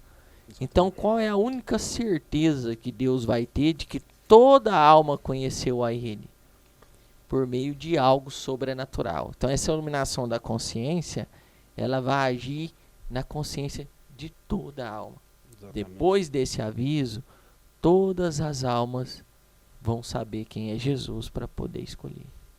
E aí, se novamente aquilo que eu falei, Jesus não faz uma promessa, eu nunca vi ele fazer uma promessa que ele não cumpra. Vai ser cumprido. Ele prometeu. Então vamos para frente. A quarta assinatura de Deus na igreja dele, a apostolicidade. Palavrinha difícil, mas é a sucessão apostólica. Sem sucessão apostólica, são comunidades eclesiais. Há uma só igreja. Então, vamos lá. É a passagem que a gente já leu. Eu já tinha até preparado ela aqui, né? Pedro e as pedras sobre o dia de carei minha igreja. Não preciso nem entrar muito diretamente em cima dela. Agora, assim como tinha a Didaquê, nós temos também o credo apostólico, né? O credo apostólico é exatamente porque ele veio dos apóstolos. Ele veio dos apóstolos. Então, as pessoas na época não sabiam ler. Então, elas decoravam aqueles 12 artigos de fé. E é interessante, Charles, porque assim, heresia é aquele negócio que não vem de fora da igreja, ela vem de dentro, né? Aí começaram a ter algumas heresias na igreja. Por exemplo, a gente teve a heresia do arianismo, né? Que era o bispo Diário. Eu tava com isso aqui anotado. Espera aí só um minutinho. A heresia do bispo Diário, bispo Ário, ele era sacerdote de Alexandria. Ele negava a divindade de Cristo. Aí outra heresia de Macedônio, né? Macedonismo de Macedônia. Esse era patriarca de Constantinopla. Então, ele negava a divindade do Espírito Santo. Oh, meu Jesus amado. Você negar a divindade de Cristo, negar a divindade do Espírito Santo, como é que funciona isso, né? Então, está negando a Santíssima Trindade. Se você nega a divindade de Cristo, você está negando a salvação humana. A igreja, que tem corpo, que é visível, ela começa a fazer concílios. Faz o concílio de Nicéia e faz o concílio de Constantinopla. Para acrescentar no credo apostólico, que é o símbolo dos apóstolos, porque veio da época dos apóstolos, é exatamente que Cristo era verdadeiro Deus e verdadeiro homem, que o Espírito Santo provém do Pai e do Filho. Então foram acrescentando. Então a igreja foi cuidando disso. Então nós somos uma única igreja, uma só fé, um só batismo, um só Senhor, uma só fé, um só batismo, né? De forma que, Charles, nós estamos aqui na Sagrada Família. E a missa que eu assisti aqui hoje é a missa que está no Japão, é a missa que está na Dinamarca, em Boston ou na África do Sul. É una. As celebrações são iguais, os dias festivos são iguais, é tudo igual. É claro que sempre tem aqueles que corrompem, né?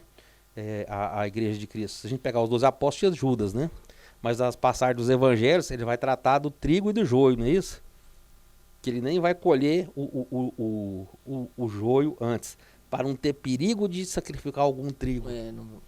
Exato. Quando não vai ceifar, né? Para poder não perder nenhum. Quando Pedro faz aquela pesca grande, ele faz algumas pescas no evangelho, né? Ele pesca muito peixe, mas tem peixes bons e maus. Os bons ele pega, os maus ele descarta.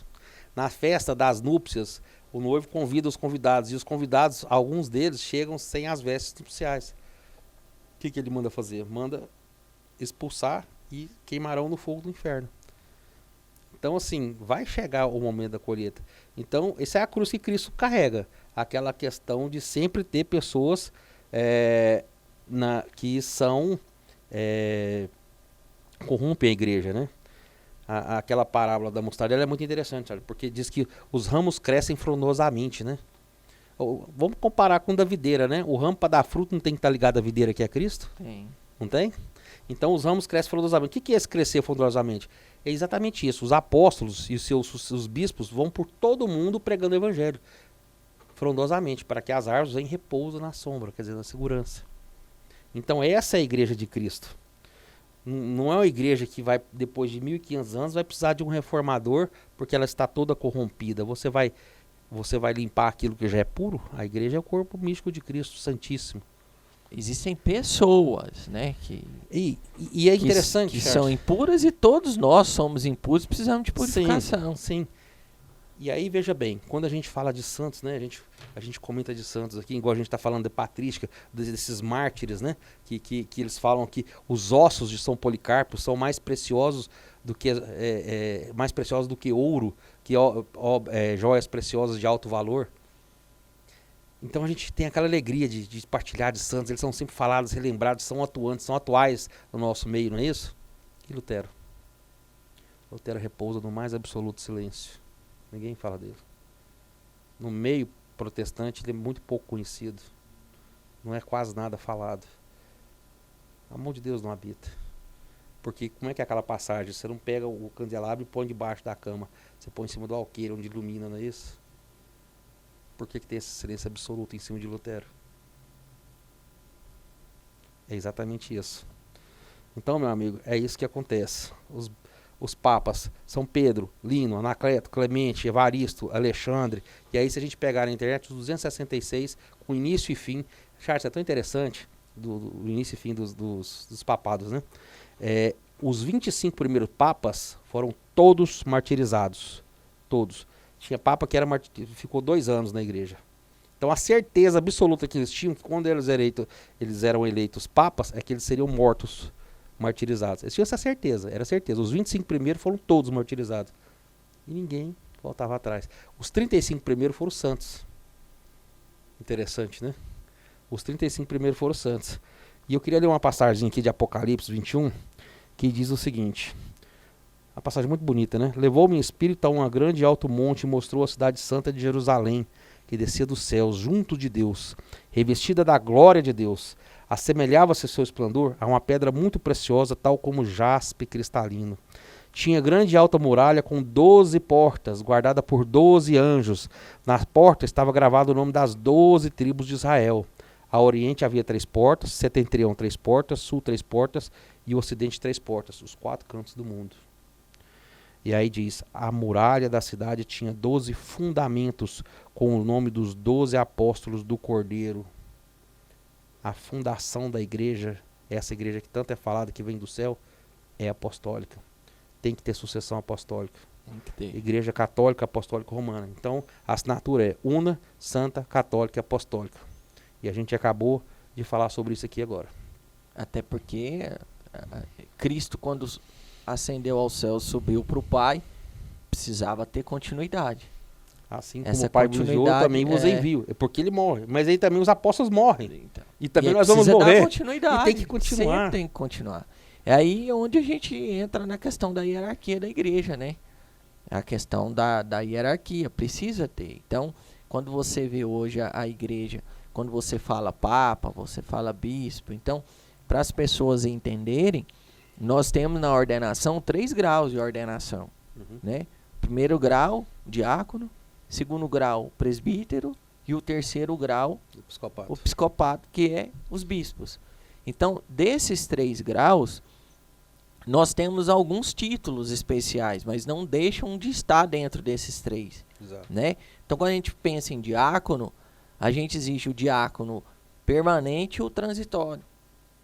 Esse permanente são aquelas pessoas que, mesmo casadas, elas sentem o chamado de serem diáconos sem a pretensão de serem do clero, sem serem presbíteros ou sacerdotes. Então, aquelas pessoas que são casadas já até corrigindo o que eu falei aqui, o diácono ele já faz parte do clero, né? Já faz parte. Ele é o primeiro grau.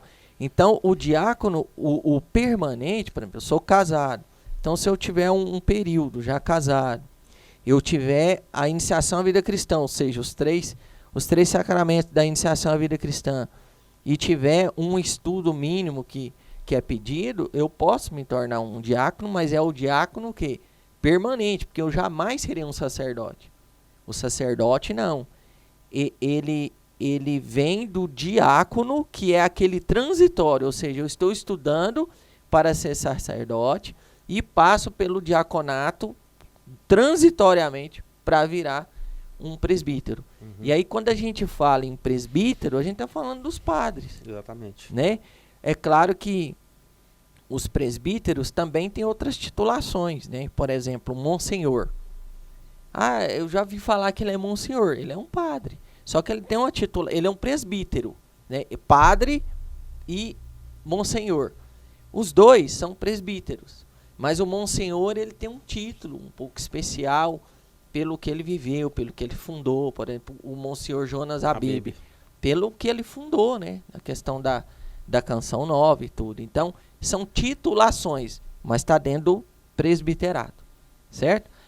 Agora, o outro grau, que é o episcopado, que são os bispos, aí a gente tem também outras titulações. Então, você tem, por exemplo, bispo, né? E dentro das titulações de bispo, você pode ter, por exemplo, um primax, patriarca, você Cardeal, tem né? Cardeal e O você Papa. tem o Papa. Então, o Que é o bispo Papa, de Roma. ele é um bispo, só que ele tem um título de Papa, que é o bispo É a de quem? primazia. Da sede da Igreja Universal. Exatamente. Então, quando a gente fala em Santa Sé, Vaticano, é porque lá é onde fica a cadeira de quem? Pedro. De Pedro, que é o Papa, intitulado Papa, mas ele é um bispo. Quando se fala, inclusive, ex-cátedra, né? Que é dogma de fé. Fala ex-cátedra. Cátedra é cadeira. Cadeira de Pedro. Isso. Se fala na autoridade de Pedro. Então, vamos lá. Diáconos, pode ter o permanente, pode ter o transitório. Certo. Presbítero, você pode ter o padre, você pode ter o cônego e pode ter o monsenhor, E o frei? né? O frei O frei ele pode ser padre ou não. pode ou não. Então, aí abaixo do diaconato tem os leigos. Uhum. Aí dentro dos leigos pode ser os fiéis que frequentam a missa, pode ser um ministro extraordinário da Sagrada Comunhão, Eu toquei em frei porque pode ter o frei, pode ter o frade, sempre tem que essa são os dúvida, né? consagrados, Porque né? são consagrados, participam de alguma... Como é que fala? Alguma... Igual os franciscanos, os domicianos, né? Alguma congregação. Mas, Religiosa, né? exatamente. São Francisco não era padre. Uhum. Era da Ordem Franciscana, que ele fundou. Então, o frei, ele pode se tornar um sacerdote, mas não obrigatoriamente. Então, por exemplo, eu que sou leigo, eu posso ser um leigo que possa escolher o sacramento do serviço no sentido do matrimônio, ou eu posso ser um leigo que possa me consagrar, né, para alguma congregação religiosa. Mas isso não significa que é uma ordenação, né? Então, você tem o frei, o frade, um ministro ordenado da Eucaristia, os fiéis, tá tudo dentro da parte de leigo. Exato. Eu só deixo de ser leigo se eu recebo que há um dos sacramentos, que é chamado da ordenação, que aí tem esses graus, certo? E aí, só para fechar, quando a gente fala nessa questão da hierarquia, às vezes fica confuso a questão de sacerdote, que eu falei dos graus aqui, né? Diácono, presbítero e bispo. Mas e a questão de sacerdote? É a mesma coisa de padre? Sacerdotes são todos aqueles que pode o quê? Que estão dentro do presbiterato e do episcopado. Aqueles que podem consagrar, né? No caso, o diácono não é permitido. Ele Não faz parte do clero. Ele faz mas parte não- do primeiro grau, mas ele não é um sacerdote. Então, do segundo e o terceiro grau, sim, é um sacerdote. Então, o padre, o cônego, o monsenhor, o cardeal, O bispo. o primax, né, que são titulações de bispo, todos são sacerdotes, né? Então, é só para a gente entender essa questão Não, é da necessário, hierarquia. porque é realmente confuso, né? É É confuso. confuso. E a gente que não tá lá no meio do clero, a gente nem sempre é obrigado a saber E vem disso. do que você falou, você viu que tem pelo menos, assim, porque eu falei várias titulações. De cara, na Patrísticas tem 3. Bispo, Mas esses são os graus de cara. Isso, Mas aí, isso. para não entrar em titulação, que às vezes confunde, vamos lembrar que tem o diácono, né, o presbítero, lá o padre, Exato. e tem o bispo. Né? Essa é a hierarquia. E outra coisa importante a gente falar é a questão do tripé da igreja, né? que é a Sagrada Tradição, Sagrado Magistério e a Sagrada Escritura. Porque assim, a igreja, por exemplo, os nossos irmãos têm a sola escritura, né? São 5 solas, uma das mais importantes para eles é a sola escritura, que é somente a escritura. Para nós católicos não é assim que funciona, Charles. Então nós temos um tripé para que não caia. São 3, não tem como você cair. Então, o Sagrado Magistério, o que ele é? Ele é que vai interpretar, a língua hoje está complicada, interpretar autenticamente a palavra de Deus. Inclusive foi o Sagrado Magistério que definiu o cânon da Bíblia. Porque o cânon ele vai ser definido ali no Concílio de Hipona, mais ou menos no ano 386. E teve muita briga para isso. Porque se você pegar o cânon da igreja, você tinha os gnósticos, eles queriam tirar tudo. Queriam colocar tudo. Queriam colocar carta de São Tomé, um punhado de carta que não existia.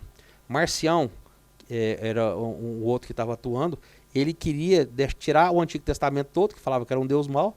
No Novo Testamento queria deixar só 2 evangelhos e as cartas paulinas.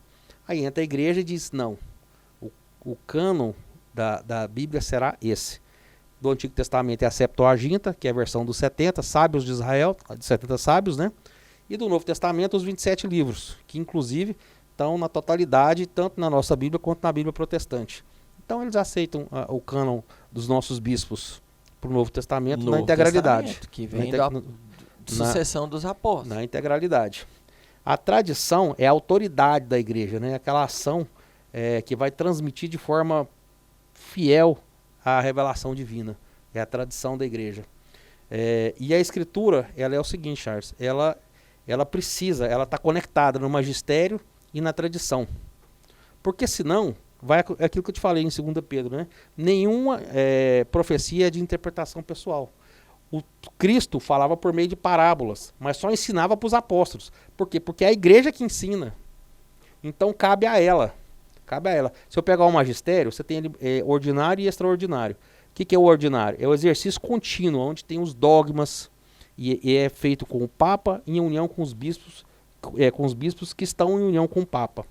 E o extraordinário são os concílios, que vai tendo alguma situação ou outra, igual eu te falei, por exemplo, do credo apostólico, das heresias de Ário, de Macedônia. Então vai havendo problemas, a igreja se reúne na autoridade do Papa com os bispos unidos ao Papa e definem aquelas questões. Concílio de Trento, e aí vai embora, né? Então a Sagrada Escritura, ela depende. Não é que ela no sentido de dependência, de união. Ela está atrelada. Os 3 andam juntos. Sagrado Magistério, Sagrada Tradição e Sagradas Escrituras. Para que não haja interpretação dúbia. Porque senão, Charles, é aquela historinha das 45 mil denominações. Cada um vê de um jeito, sonha de um jeito. E a coisa vai sendo daquela forma. Tem outra situação interessante. A questão dos ritos da igreja, né? A igreja tem 24 ritos, Charles. Tem o rito nosso latino e tem os ritos orientais, que são 23. Então, quando a igreja, esses ritos, eles são, a gente fala de sui iuris, né? Que é o direito próprio de cada um. Eles são autônomos, mas assim, é uma autonomia delimitada. Esses outros ritos, eles têm uma certa autonomia, mas é delimitada pela autoridade do Papa. Eles estão debaixo do papado e o papado os reconhece. É interessante se dizer isso. Então, são 23 igrejas orientais. A igreja principal é a igreja católica latina, que é a romana, né? Então é o rito latino. Aí, para a igreja latina, nós temos o rito latino, o ambrosino, que vem de Santo Ambrósio, o moçarábico, que vem de São Leandro e São Isidório, que é na Espanha. Santo Ambrósio, que eu falei do ambrosino, é de Milão. Aí vem o bracarense, que é de Braga e de Portugal. E depois a quinta, que são as ordens religiosas. Beneditino, dominicano, cartucho, franciscano, aqueles que a gente já tinha falado. E aí, aqueles 23 outros ritos da igreja, são 15 ritos da igreja bizantina, da Grécia, 2 de Alexandria, que aí está o copta e o etíope, são muito falados, né? Tem mais 3 que são antioqueno ou sírio ocidental, Tá? Maronita, Siriaca e Malancares, que é na Índia. Tem um armênico e tem 2 sírio oriental. Mas tudo unido. É a igreja una. Só para que não haja dúvida. Uhum. Bom, então, o Hermes, a gente já está chegando ao fim. É assunto demais. Isso aqui teria que ser uns 3 podcasts. É Hermes. grande. Uns 3, um só para patrística, sem entrar em hierarquia, sem entrar em nada, né? Uhum. Sem falar que a gente não falou muito da prefiguração da igreja, né? Trouxe um pouquinho do Antigo Testamento, mas daria para Tem mais tema. Tem muita coisa, né? Tem Porque mais das tema. 12 tribos, os 12 apóstolos e tal. É, aquilo Mas- que a gente leu em Apocalipse. Isso, até mostrou lá. Aí a gente falou também da hierarquia, mas é só assim também para não deixar passar antes da gente encerrar. Como você colocou aí, a gente tem a Igreja Universal, tem a sede em Roma, que é lá no Vaticano, né? A Santa Sé, fica lá. Mas essa Santa Sé, olhando por uma amplitude territorial, ela que delega para outros territórios. Então, também tem uma hierarquia territorial. Acho que talvez era Né? bom falar um pouquinho do cisma do Oriente. Porque às vezes o pessoal pode ficar em dúvida, né? Porque em 1054, Charles, assim, não foi bem em 1054, porque esse cisma ele foi acontecendo, até uns 2 séculos antes ele começou a ir acontecendo, né? Porque acontece, tinha o Papa em Roma e tinha os patriarcas, 5 patriarcas no Oriente, mas sempre submetidos à autoridade de Roma. E aí, Charles, para tornar uma história grande mais simples, por motivos de política, por motivos de algumas divergências doutrinárias, os patriarcas de Constantinopla, os patriarcas orientais, eles se separam da Igreja Católica. Então, nossos irmãos ortodoxos, que é conhecido por ortodoxo, mas a palavra certa nem seria ortodoxo, porque ortodoxo é aquilo que é o contrário de heresia, né? Ortodoxo é aquilo que segue a coisa certa. Então, não seria exatamente a palavra a se dizer, mas seriam as igrejas orientais, que fora desses ritos que a gente viu aqui, né? Esses ritos que a gente falou de rito bizantino, alexandrino, esses fazem parte da Igreja Católica Apostólica Una. Então, mas eles têm Eucaristia, eles têm confissão. Então, assim, em casos, digamos que a gente vai para a Rússia, vou visitar a Rússia, e lá não tem nenhuma igreja católica, e é preceito no dia de domingo, uma comunhão, em casos especiais você pode receber a comunhão na igreja ortodoxa, tá? Porque ela é válida. Certo. Então, a Santa Sé, que é a sede em Roma, por isso é romana, né? E aí, inclusive, o Vaticano, a Santa Sé, né, tá relacionado com o Coliseu lá, né? Dos mártires. O Coliseu é inimigo nosso, né? Então, assim, foi tudo em Roma, né? Foi. Nós temos as arquidioceses que estão vinculadas à Santa Sé, Exato. porque ela precisa governar como ela é universal. Então, existem as arquidioceses que têm vinculadas a elas dioceses, né? A arquidiocese é uma diocese maior, onde tem dioceses vinculadas a elas.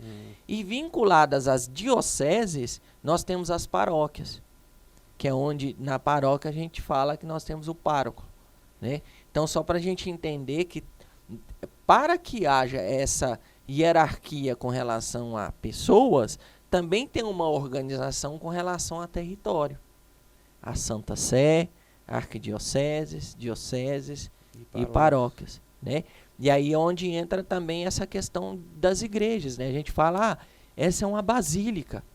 É uma titulação maior de uma igreja grande, tanto estrutural, quanto com relação de importância, de modo que vai fiéis, né, de todos os lugares, e ela se torna uma igreja internacional. Então, para receber o Papa, precisa ser uma basílica. O Papa, uma igreja que é intitulada como basílica, ela está propícia a receber. Por isso que a basílica tem todos os símbolos, né? Exatamente. Então, você vê grandes Vaticano. igrejas lindas, maravilhosas, não é só em estrutura. É porque ela tem essa denominação, porque ela recebe fiéis de vários lugares. Não é à toa que a nossa A gente fala santuário basílica, porque antes de ser basílica, Era santuário. era santuário. Santuário de adoração perpétua. E você citou aqui a questão das relíquias, que é uma característica de uma igreja que é considerada um santuário. A Basílica tem quase 700 relíquias, né? Ave Maria, aqui na Eu acho que na América do Sul, aqui nosso santuário é incrível. Então, assim, quase existem 700 os relíquias. santuários, existem as basílicas e existem as igrejas, né? É a catedral onde tem a cátedra, que é a cadeira do Do bispo. bispo. Então tem titulações também com relação a igrejas, né? E as menorzinhas, né? A gente também tem as capelas, né? Então capela, uma igreja tradicional, normal, que a gente vê lá como estrutura, a gente relaciona muito igreja só com estrutura física, né? Aí saindo dessa ideia de estrutura física, de capela, né? Igreja, basílica, santuário, né? Saindo um pouco disso, a gente entra nessa questão dos tipos de igreja, né? Essa é a universal, que é lá na Santa Sé. As outras são igrejas particulares, mas temos também a igreja doméstica.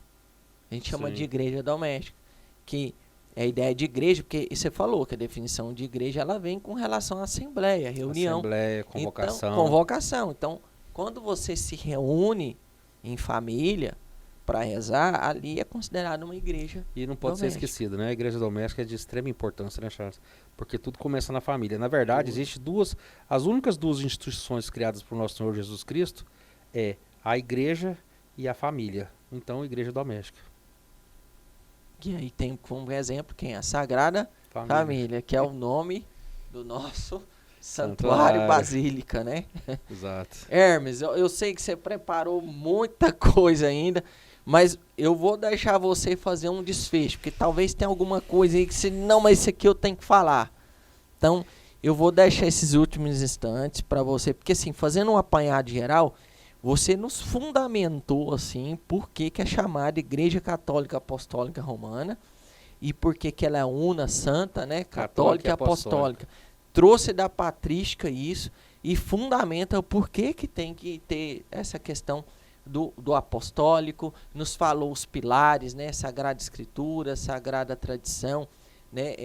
Magistério Apostólico. Então, sim, dá para entrar e fazer outros podcasts com isso. Mas o que você queria ainda deixar que talvez não foi falado, ou uma síntese de algo que tem que ficar marcado para todo mundo nesse tema? Charles, o que tinha para ser falado de um modo para que se fosse entendido foi falado. Então o que eu queria deixar na questão é o amor. É o amor pela Santa Igreja, né? Porque se a igreja é o corpo místico de Cristo, colhe a cabeça, nós somos os membros, a gente tem que entender que nós, enquanto igrejas, nós somos membros de Cristo. Nós somos um com Ele. Então pega a Eucaristia, onde nós comungamos a carne. Está escrito aqui, a carne do nosso Salvador. Nós vimos isso na patrística, né? Então nós estamos comendo a carne do nosso Salvador e o sangue. Então nós temos que ter um zelo muito grande pela nossa Santa Igreja. Então é obrigação de um bom católico estudar. É vida de oração sincera e estudo. Santo Agostinho nos dizia que a maioria das pessoas não conhece a Deus porque não tem vida de oração e nem estudo. Como é que você vai conhecer? Porque só pode, e ele também diz, né? Só pode se amar aquilo que você conhece. Mas como é que você vai conhecer sem intimidade? E como é que você tem intimidade com Deus? Não é pela vida de oração, mas é vida de oração sincera, né? Pai Nosso e Ave Maria na hora de dormir, não, Charles. É oração com recolhimento, oração de qualidade. De preferência, a primazia, primeira hora da manhã, acordar mais cedo e rezar com recolhimento, buscando a intimidade. E outra coisa, o estudo. Por isso que Santo Agostinho dizia, a maioria das pessoas não conhece a Deus porque não tem vida de oração e não tem estudo. Então, a oração para intimidade e o estudo, porque não pode se amar aquilo que não se conhece. Olha só, a gente não vai sair daqui hoje com o coração mais ardendo, conhecendo mais a nossa Santa Igreja? E quando eu comecei a estudar isso aqui, eu me transformei. Falei, meu Deus, a igreja ela é totalmente primitiva. Esse negócio de, tem que voltar à primitiva. Nós somos a igreja primitiva. A igreja sempre foi... Porque Charles Cristo é perfeito. Quando ele funda a sua igreja, você quer atualizar Cristo? Então nós fazemos parte dessa igreja. Então nós amemos a igreja. Que bênção. É isso que eu tinha para deixar. mesmo. E a IVC, esse movimento da IVC, que é a Iniciação à Vida Cristã, que a igreja está sugerindo, e é esse itinerário nosso aqui, vem da igreja primitiva. Claro. Iniciação à Vida Cristã. É. Então, Quando a gente descobriu isso foi interessante, né? então, Eu não sabia disso também. É outra que vem da igreja primitiva. Vem de lá. Eu te Então, falei assim, aqui da Didaquê e ainda tem o IVC. Pois é o que a gente está tentando trabalhar aqui, né? Então, assim, para encerrar, então, as considerações finais da minha parte, é olhar aqui para essas 3 imagens aqui e a gente vê aqui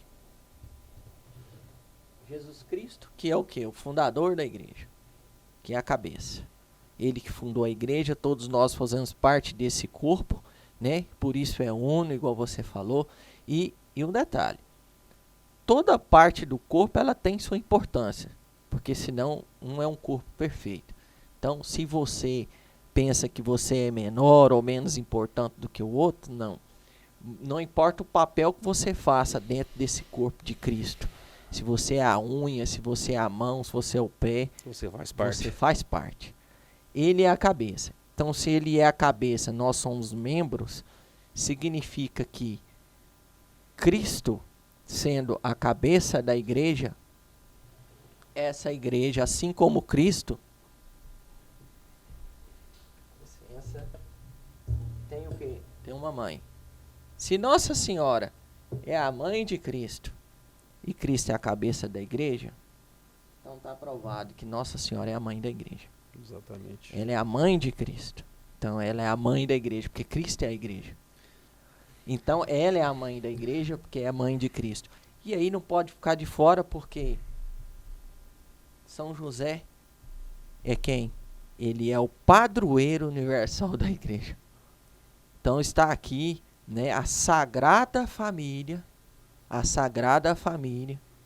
onde nós temos a igreja, a mãe da igreja e o padroeiro universal da igreja. Que é Então, aquele que cuidou dos 2 maiores patrimônios da igreja, né? Que é o nosso Senhor Jesus Cristo e a Virgem Maria. cuidou da igreja e da mãe da igreja. Exatamente. Gente, então Valeu, São José. é uma benção, né? Uma riqueza falar. Olha, então assim, o objetivo desse podcast era realmente falar um pouco da nossa igreja, e nós amamos a igreja mesmo, né? E assim, você que não é da igreja católica, se a gente falou alguma coisa que ofendeu, a gente já pede desculpa daqui em diante. Mas a gente realmente, nós somos católicos, amamos a igreja. E se você tiver curiosidade ou em algum momento estiver instigado, estuda um pouquinho sobre a história da igreja, né? Vai buscar aí antes de Lutero, como era a igreja primitiva. De repente, em algum momento aí o Espírito Santo toca, você vê um outro lado que às vezes você não conhece. Mas enfim, independente de tudo, somos todos irmãos, continue seguindo a Cristo. Mas nós que somos católicos, nós que temos esse conhecimento de que a Igreja Católica é a Igreja de Cristo, uma vez entendendo isso como verdade, não sai mais. Não sai, Charles. Não tem jeito. É Por isso que eu aqui. comecei o podcast falando, o maior patrimônio da minha vida é ser católico. Então, com essa frase, né, nós amamos ser católicos, né, nós vamos Sou encerrar. filho da igreja e amo a igreja. Vamos Estou aqui para servir a igreja. Amém. Vamos encerrando esse podcast, agradecendo a participação de vocês. Vamos rezar aqui, fazer uma pequena oração de encerramento, né, Hermes? E continuar a nossa caminhada, né? Porque a nossa finalidade é um dia de poder ter a visão beatífica, né? E poder ter, né, Jesus Cristo, ver Ele face a face, né? Ele que nos deixou a igreja e nós vamos, com a graça dele, morrer nela. Não é isso, Hermes? Então Amém. eu convido você a fazer a oração final, a gente encerrar mais esse podcast rico. Em nome do Pai, do Filho e do Espírito Santo. Amém. Pai amado, nós te louvamos e bendizemos por todo esse conhecimento. Pai amado, nós te louvamos pelo seu sacrifício, pela fundação dessa santa igreja que tanto nos santifica. Que possamos cada vez mais amá-lo e servi-lo, para que possamos ser verdadeiramente cristãos, porque cristão é aquele que imita a Cristo. Então, Pai amado, nos dê a graça, nos infunda o Divino Espírito Santo, para que possamos te imitar e te seguir na mais profunda unidade. nós te louvamos e bendizemos. Aí, Hermes, para encerrar, teve inspiração aqui. Vamos rezar o Creio em Deus Pai, né? Vamos. Que é O credo, o o símbolo dos apóstolos. Exatamente. Né? Vamos encerrar então com o Creio, né? Amém. Creio em Deus Pai, Todo-Poderoso, Criador do céu e da terra, e em seu único Filho, nosso Senhor, que foi concebido do Espírito Santo, nasceu da Virgem Maria, padeceu sobre Pôncio Pilatos, foi crucificado, morto e sepultado, desceu à mansão dos mortos, ressuscitou o terceiro dia, subiu aos céus, está sentado à direita de Deus Pai Todo-Poderoso, da onde há de vir julgar os vivos e os mortos. Creio no Espírito Santo, na Santa Igreja Católica, na comunhão dos santos, na ressurreição dos mortos, na ressurreição da carne, na vida eterna. Amém. Amém. Amém. Amém. Obrigado, Hermes. Fiquem com Deus e até o próximo encontro, se Deus quiser. Salve Maria. Amém. Magnificat Et exsultat